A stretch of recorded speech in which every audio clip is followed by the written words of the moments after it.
여러분 안녕하세요. 미션 활동 잘하고 잘 쉬고 왔나요? 이제 두 번째 수업을 진행하도록 할게요. 두 번째 수업은 시와 그림에 대해서 한번 배워보도록 할 거예요. 아까는 시와 노래였어요. 시는 또한 그림이랑도 밀접한 관련이 있거든요. 무슨 소릴까요? 우리 시의 개념이랑 한번 같이 살펴보도록 할게요. 여러분 바로 전에 읽어봤던 시가 뭐였죠? 엄마야 누나야. 엄마야 누나야 강변 살자. 자, 이 시를 듣고 여러분 어떤 게 떠올랐어요? 떠오른 게 없어요? 다시 한번 선생님 읽어줄게요. 한번 떠올려 보세요. 엄마야 누나야 강변 살자. 뜰에는 반짝이는 금모래빛. 뒷문 밖에는 갈리페 노래. 엄마야 누나야 강변 살자. 자, 그래서 어떤 게 떠올랐을 거예요. 그쵸?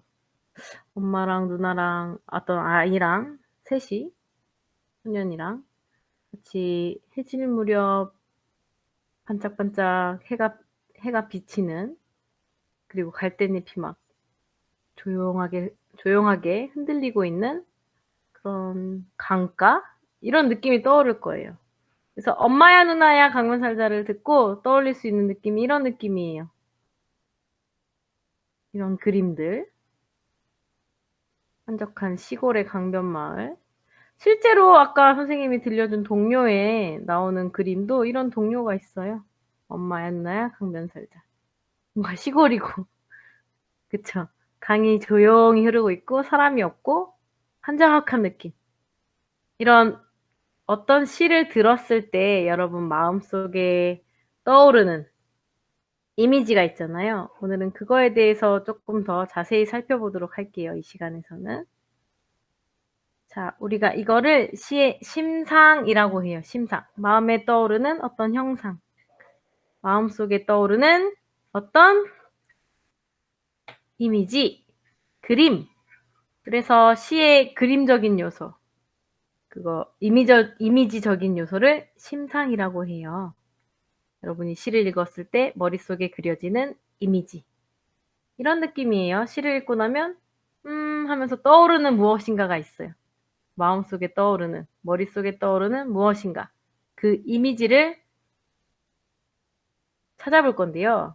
이런 이미지를 떠올리기 전에 뭘 해야 돼요? 느껴야 돼요. 맞죠? 마음으로 느껴야 되는데 우리 그런 느끼는 거를 뭐라고 하냐면 감각이라고 해요. 감각. 맞아요, 여러분? 감각. 감각에 대해서 조금 살펴볼 건데요. 요거는 애니메이션을 좀 했으면 좋겠어서 잠시만요.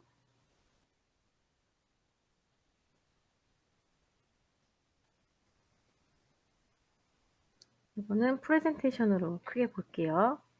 자, 우리가 느끼는 걸 감각이라고 한다고 했죠. 자, 그래서 인간에게는 몇 가지 감각이 있냐면 감각을 영어로는 센스라 그래요. 식스센스는 영화였고 그쵸? 원래는 5가 있어요. 5가지의 감각이 있어요. 인간에게는. 첫 번째, 테이스트라고 영어로 적혀 있네요. 테이스트는 뭐 하는 걸까요? 맛보는 거예요. 맛으로 느낄 수 있는 감각을 뭐라 그러죠? 우리 감각이라서 항상 각으로 끝나요. 맛을 느끼는 감각을 미각. 들어봤어요? 미각? 미미 이런 거 들어봤잖아요. 먹방하면서 맛있을 때 미미 이러잖아요. 맛있을 맛 미자를 쓰거든요. 그래서 맛으로 느끼는 것을 미각이라고 말해요. 자, 두 번째는 듣는 거예요. 그쵸? 듣다. 들어서 느낄 수 있는 감각이 뭘까요, 여러분? 들어서 느낄 수 있는 감각을 청각이라고 합니다. 청각. 자, 다음은 보는 거예요. 눈으로 모양을 보는 것. 보다. 보고 느낄 수 있는 감각이 뭐예요? 눈으로 보는 거. 시각. 시각적인 요소. 우리 이건 많이 들어봤죠? 시각이라고 해요. 시각.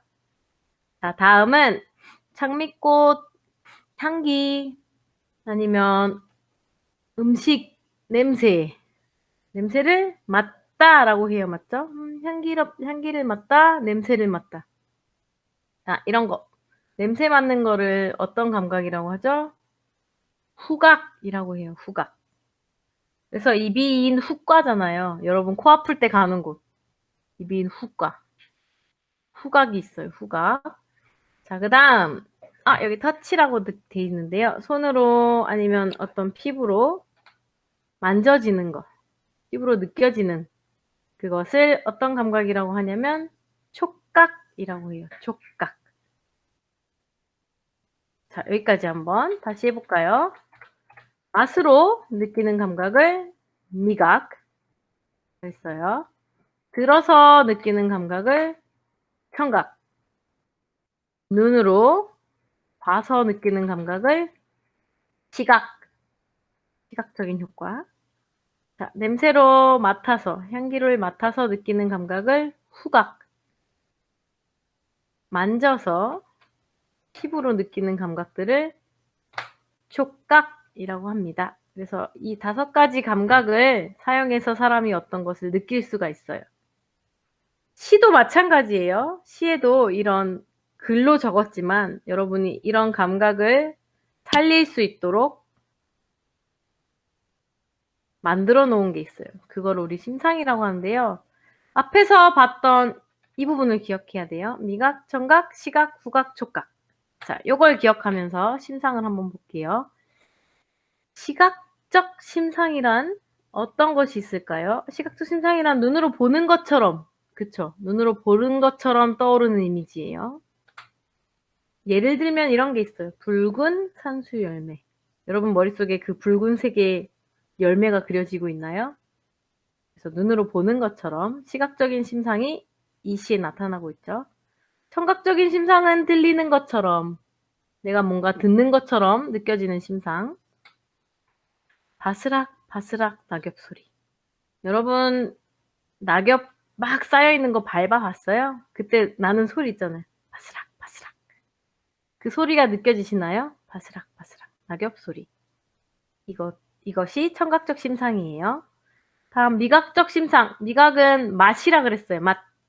달다, 시다, 맵다, 쓰다 이런 거요. 그래서 메마른 입술에 쓰디 쓰다.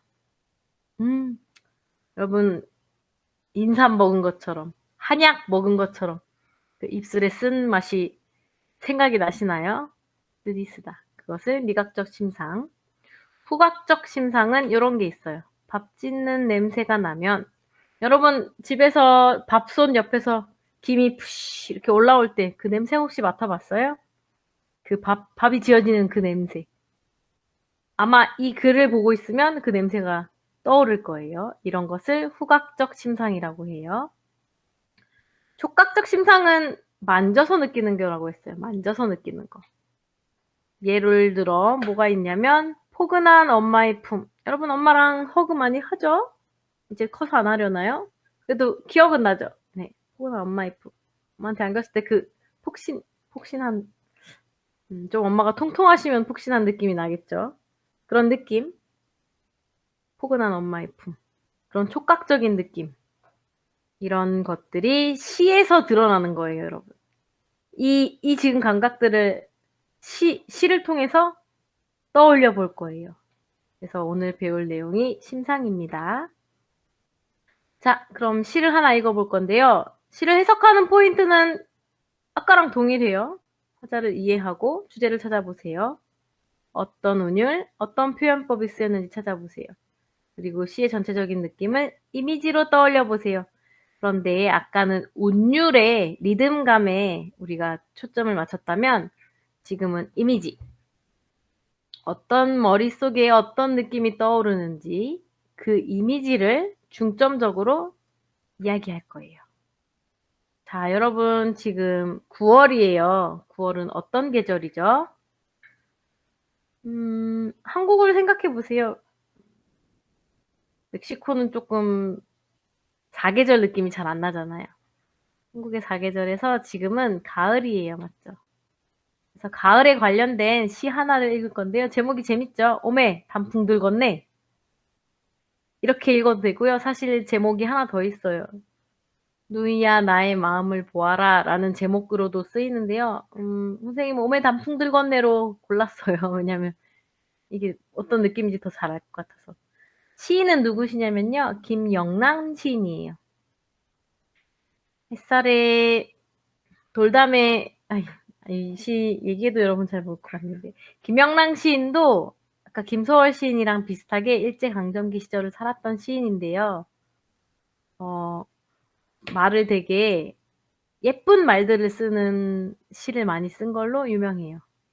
그런데 이 시는 조금 특이한 시예요. 왜냐하면 단풍이라는 것에서 느낄 수 있듯이 가을을 나타내는 유명한 시거든요. 그래서 우리 이 시를 읽어보기 전에 가을에 대해서 한번 생각을 해볼까 하는데요.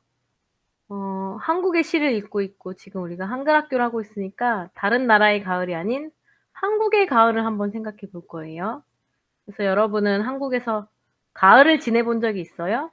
선생님은 한국의 가을 2년 전에 갔었어요. 3년 전인가요, 벌써? 8년. 2년 전이네요. 그쵸?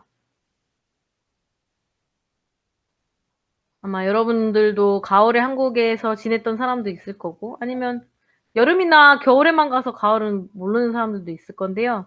그래도 드라마나 영화나 우리가 여러 가지를 통해서 가을을 아마 알고 있을 거예요. 그래서 한국의 가을 하면 어떤 것이 생각나는지 한번 이야기해 볼게요. 단풍. 그쵸. 아까 우리 단풍 이야기했죠. 울긋불긋한 단풍. 한국은 특히 산이 많은데 그 산들이 가을이 되면 주황색, 노란색, 빨간색으로 울긋불긋하게 바뀌잖아요. 단풍이 기억이 날 거고요. 또 어떤 이미지가 있나요, 여기? 낙엽이 떨어지고 있어요. 낙엽이 떨어지는 것도 가을에 있죠. 그리고 또 가을에는 특별한 날이 있어요. 미국에는 땡스기빙 데이가 있으면 우리는 추석이 있어요, 추석. 그래서 추석 때 뭘 먹어요? 송편을 먹죠. 그리고 선생님은 가을 하면 가장 생각나는 게 감이에요, 감. 선생님 감 되게 좋아하거든요. 한국에서 가을에만 나는 과일인데 여기에는 있긴 있는데 구하기가 쉽지는 않아요. 그리고 밤, 가을 밤, 배 이런 여러 가지 과일이나 열매가 선생님은 많이 생각나요. 추수하는 계절이라 그런가 봐요. 그래서 여러분도 가을 하면 어떤 것이 생각나는지 자, 패들렛에 들어와서 공유를 바꿀게요. 발표를 전체 화면으로 바꾸도록 하겠습니다.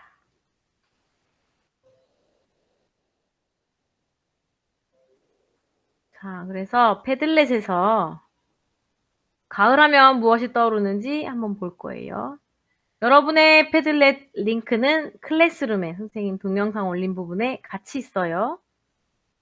동영상 봤던 클래스룸으로 돌아가서 링크 눌러서 들어오시면 돼요.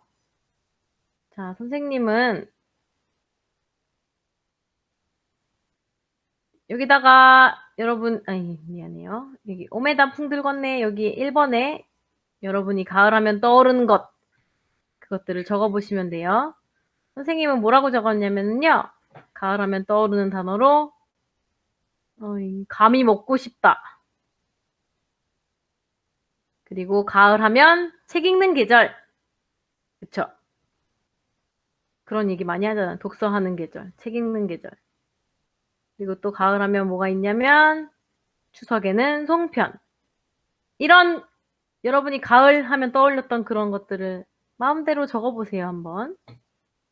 자, 그것이 두 번째 수업의 첫 번째 미션이에요. 패들렛에 들어가서 가을 하면 어떤 것이 생각나는지 1번이라고 쓰고 적어보세요. 가을. 여러분 기억해 주셔야 되는 게 여러분 이름 꼭 적어 주셔야 돼요. 그래야 선생님이 여러분이 출석했구나 알 수 있거든요. 그래서 이름을 꼭 적어 주시고 1번에 가을 하면 생각나는 것들을 적어 주세요. 자, 그러면 우리 가을로 마음을 한번 이동해 볼까요? 가을의 이미지를 생각하면서 오메 단풍 들겄네 라는 이 시를 읽어보도록 할게요. 미안해요. 선생님이 전라도 사람이 아니라서 사투리를 잘 할 수 있을지 모르겠어요. 이게 전라도 사투리 버전으로 쓰여져 있거든요. 최대한 잘 읽어보도록 노력해 볼게요. 오메 단풍 들겄네. 김영랑. 오메 단풍 들겄네. 장광의 골 붉은 감잎 날로우와 누이는 놀란 듯이 치여다보며 오메 단풍 들겄네. 추석이 내일 모레 기둘리니 바람이 자지어서 걱정이리. 누이의 마음아 나를 보아라. 오메 단풍 들겄네. 엥? 여러분 어때요? 전라도에서 태어났거나 전라도에서 살았거나 가족들이 전라도인 친구 있나요? 그럼 이해가 갈까요? 사투리가 좀 많이 쓰여 있거든요. 아마 전라도가 아닌 친구들도 많을 것 같아서 선생님이 서울말로 한번 해석해 볼게요. 해석해서 다시 읽어 볼게요. 자, 서울말 버전이에요. 어머나 단풍이 들겠네. 장독대에 붉은 감잎이 날아오니 누나가 놀란 듯이 쳐다보며 어머나 단풍이 들겠네. 추석이 내일 모레 기다리니 바람이 잦아서 걱정이구나. 누나의 마음아 나를 봐봐. 어머나 단풍이 들겠네. 자, 여러분 서울말 버전으로 하니까 조금 더 이해가 가나요? 그래서 감탄사가 아니라 하나의 대사로 시작을 해요. 어머나 단풍이 들겠네. 이거를 전라도 버전으로 오메 단풍 들겄네 이렇게 이야기했어요. 아까 장광이라고 했던 거는 장독대였어요. 장독대.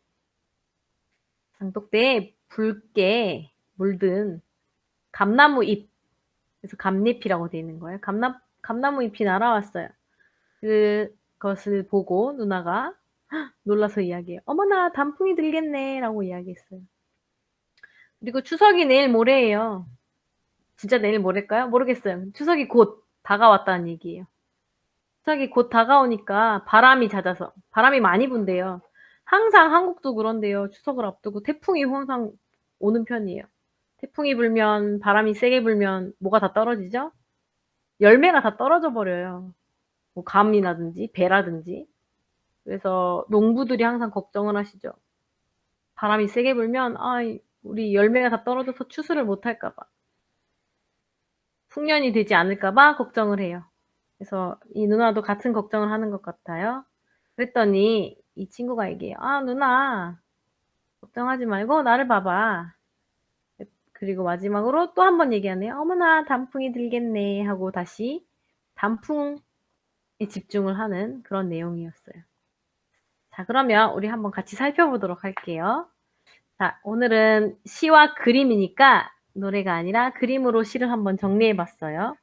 이런 느낌이에요. 그쵸? 장독대가 있고요. 장독대라는 건 항아리들이 있는 곳이에요. 장독대. 장독대 위에 아마 감나무가 있는 것 같아요. 그리고 가을이니까 그 감나무의 잎이 낙엽으로 바뀌어서 단풍이 들어서 장독대 위로 떨어지고 있고요. 누나는 장독대 근처에 있는 것 같아요. 나는 누나를 바라보고 있는 것 같은 느낌이에요. 누나랑 장독대랑 감나무 이런 게 다 보이는 것 같은 느낌이거든요. 그래서 이미지를 이렇게 구성을 해봤고요. 자, 그러면 우리 이 빈칸들을 한번 채워볼까요? 자, 이 시에서 가을을 나타내는 단어들이 많이 나왔어요. 뭐가 있었을까요, 여러분? 시로 한번 돌아가 볼까요? 자, 여기에서 가을을 나타내는 단어를 한번 찾아보세요. 가을 하면 나올 수 있는 단어들. 자, 보셨나요? 선생님 시간 너무 짧게 줬나요? 자, 가을을 나타내는 단어에 뭐가 있었어요? 단풍, 그쵸? 단풍 하면 가을이죠. 그리고 붉은 감잎, 감나무 잎이 붉게 물들었다. 이것도 단풍이랑 같은 느낌이죠. 그리고 가을 하면 있는 휴일, 추석, 명절, 추석이 있네요. 그래서 단풍, 붉은 감잎, 추석.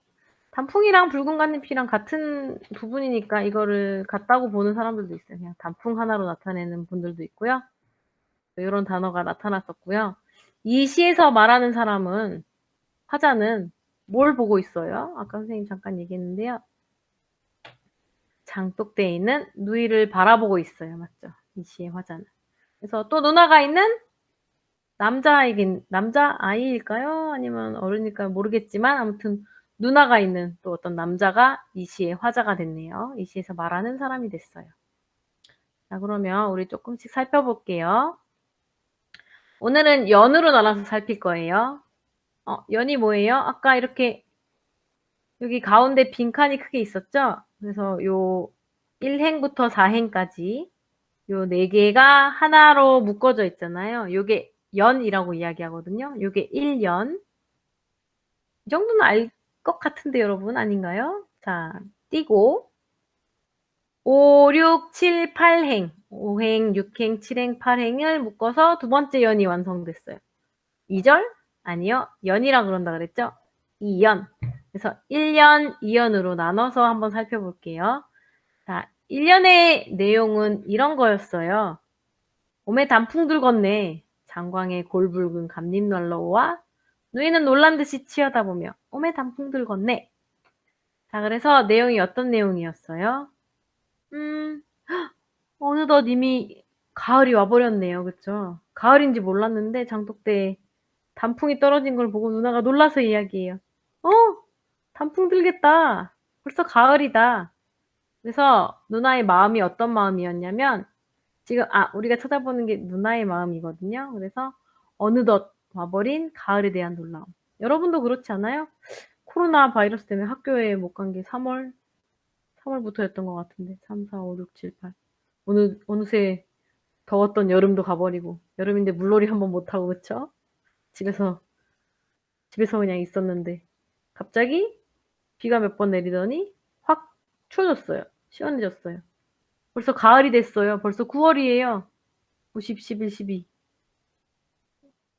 이제 4달만 지나면 2020년이 끝나버려요.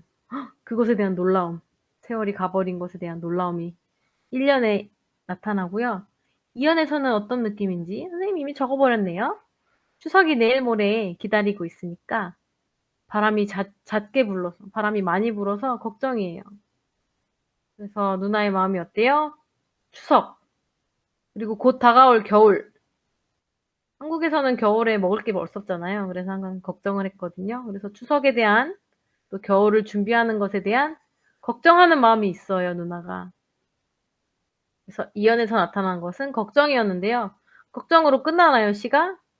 아니요. 이 시에서 화자가 말하고 싶은 건 뭘까요? 누나 걱정해 이게 아니라 누나 걱정하지? 마가 들어가겠죠. 한번 볼게요. 그래서 이 시에서 계속 나오는 말이 오메 단풍 들겄네 였어요. 어머나 단풍이 들겠네. 여기서 드러나는 누이를 향한 화자 말하는 이의 마음이 뭘까요? 마지막 부분에 이렇게 얘기했었어요. 누나의 마음아 나를 봐. 누나 걱정하는 마음 단풍 보면서 잊어버려. 단풍 보면서 잊고 단풍에 집중해. 무슨 말이에요? 누나 걱정하지 말고 그냥 이 가을을 즐겨. 단풍 예쁘잖아. 가을이 왔잖아. 가을을 즐기자.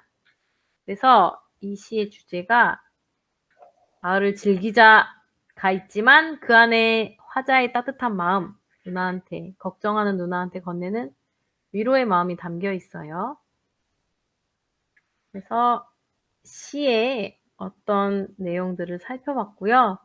오늘 두 번째 시간에 우리가 보고 있는 게 그림을 나타내는 게 심상이라고 이야기했어요. 맞죠? 심상을 조금 더 살펴볼 거예요. 심상을 표현한 부분들을 위에서 다시 찾아보고 느낌을 어떻게 표현하고 있는지 살펴봅시다. 자, 시각적인 심상 그리고 청각적인 심상이 나타났었어요. 시각적 심상이 어떤 부분이었냐면 장광에 골붉은 감잎 날라오와 서울말로 하면 장독대에 붉은 감나무 잎이 날아와요. 이런 느낌이었어요. 맞죠? 자, 여러분 어떤 느낌이 떠올라요? 장독대에 아까 항아리 위에 붉게 물든 감나무 잎이 떨어지는 그 이미지가 그려지면은 눈으로 보는 것 같은 시각적 심상이었어요. 맞죠? 시각적 심상. 아이고. 까지 같이 와야죠. 그리고 심상이 하나 더 있었어요. 어떤 느낌이냐면 오메 단풍 들겄네 하고 따옴표 땅땅 돼 있어요. 맞죠? 어떤 느낌이었어요, 여러분? 선생님 아까 했을 때. 누나가 진짜로 이야기하는 대사였어요. 맞죠? 어머나 단풍이 들겠네 하고 누나가 이야기하는 것 같은 그 대사가 들리는 것 같은 느낌. 그래서 청각적 심상도 이 시 안에 들어 있었어요. 두 가지가 있었어요. 시각적 심상 그리고 청각적 심상. 보이는 것 같은, 들리는 것 같은 심상을 사용해서 이미지를 만들고 있었어요. 이게 이 오메 단풍들 건네에 나온 심상이었어요. 그럼 정리를 한번 해볼까요? 자, 이 시의 화자가 누구였을까요? 아까 이야기했죠? 누이를 바라보고 있는 나. 오늘의 화자들은 다 누나를 둔 남자아이네요. 이 시의 주제는 뭐였어요? 누나가 계속 나오지만 시의 주제는 사실 이거예요. 가을에 대한 정치. 가을을 즐겨라 라고 했죠. 가을에 대한 느낌. 단풍, 낙엽 이런 느낌들. 그리고 그 안에 소주제로 겨울을 걱정하는 추석을 걱정하는 누나에게 건네는 위로가 있었다고 이야기했죠. 그 다음 시의 운율. 선생님 운율 안 살펴봤잖아요. 안 살펴봤지만 아까 우리 엄마야 누나야 할 때 했던 것처럼 여기에도 시의 운율이 있어요. 어떤 것들이 있었을까요? 자, 살펴보면 반복되는 구절이 있어요. 어떤 거 반복돼요? 기억나요? 오메 단풍들 건네 이거야. 오메 단풍들 건네. 이 파트가 계속 나왔었어요. 맞죠? 그래서 운율을 만들어내고 있었고요. 시의 표현 방법. 상토적인 언어를 사용했어요. 무슨 말이에요? 사투리를 사용했다는 얘기예요. 그렇죠? 그래서 마음에 좀 구수한 느낌을 주었어요. 시골적인 느낌을 우리에게 줬어요. 그리고 또 어떤 게 있었냐면은 걱정하는 누나 그리고 위로하는 나. 우리 둘의 마음이 반대예요. 그래서 대조적인 정서가 이 안에 표현돼 있었어요. 그거를 이 안에 표현하는 방법으로 집어넣었고요. 마지막 심상 두 가지 썼다고 그랬죠? 맛으로 느끼는? 냄새로 느끼는? 아니요.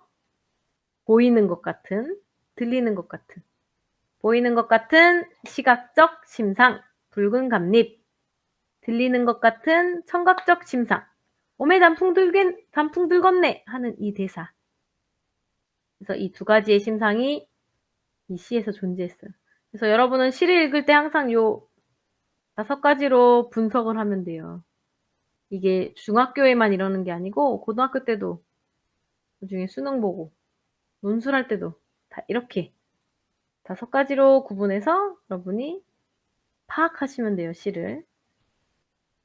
자, 그러면 끝인가요? 아니요?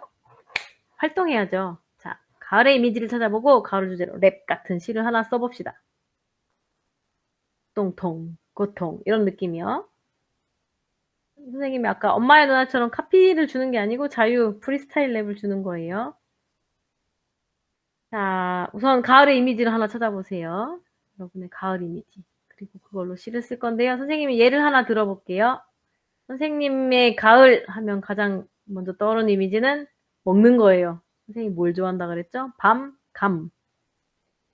자, 밤, 감. 그리고 선생님이 쓴 시는 이거입니다. 너무나 그리운 한국의 가을엔 특히나 그리운 감과 밤과 일들. 혹시나 있을까 멕시코 시장에? 역시나 없어서 더 슬픈 이 가을. 라임 쩔지 않아요? 괜찮죠? 그래서 선생님이 어떤 느낌이에요?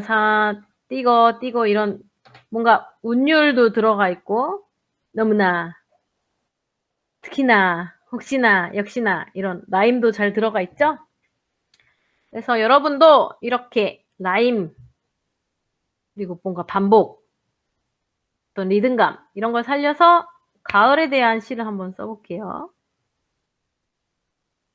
시가 아니라 랩이라고 생각하시면 돼요. 선생님 시를 읽으면 이렇게 읽죠. 너무나 그리운 한국의 가을엔. 근데 랩으로 읽으면 너무나 그리운 한국의 가을엔. 특히나 그리운 감과 밤 과일들. 뭔가 이렇게 랩이랑 시랑 비트만 다르지 쓰는 건 똑같아요. 그쵸? 그래서 여러분이 시 같은 랩이든 랩 같은 시든 상관없어요. 주제는 가을이에요. 프리스타일이에요. 그래서 여기 들어와서 헤들렛에 들어와서 가을에 해당하는 시 혹은 랩을 이번에 적어주시면 되고요. 그리고 가을의 이미지도 하나 추가해 주세요. 가을의 이미지. 이렇게 이미지 추가하는 거 있거든요, 여러분. 하실 줄 알죠? 그래서 아까 가을하면 떠오르는 것, 그리고 이미지 추가, 가을에 해당하는 랩 쓰는 게 이 두 번째 수업의 마지막 미션이었어요. 그래서 아까 첫 번째 수업도 마찬가지고 두 번째 수업도 마찬가지고 패들렛을 완성하는 거예요. 패들렛의 링크는 클래스룸에 선생님 두 번째 동영상 올린 곳에 들어가 있어요. 선생님 수업 왜 40분 다 맞춰서 안 하세요? 이거 여러분 가서 수행하셔야죠. 그쵸? 선생님 수행하는 시간 안 기다리니까는 조금 더 일찍 끝나는 거예요. 끝났다고 쉬는 게 아니라 여러분 미션 수행 들어가서 패들렛 다 완성하면 그럼 쉬셔도 돼요. 자, 그러면 여러분 마음대로 조금 더 쉬고요. 세 번째 수업에서 만나도록 할게요. 세 번째 수업은 개념 정리하는 시간이에요. 그래서 필기할 거나 아니면 필기할 노트, 그러니까 실제로 적을 노트 아니면은 여기 컴퓨터 화면 같은데 적는 뭐 킵 노트 같은 거, 메모장 같은 거 준비해서 들어오시면 좋겠어요. 그럼 세 번째 수업에서 만나요. 안녕.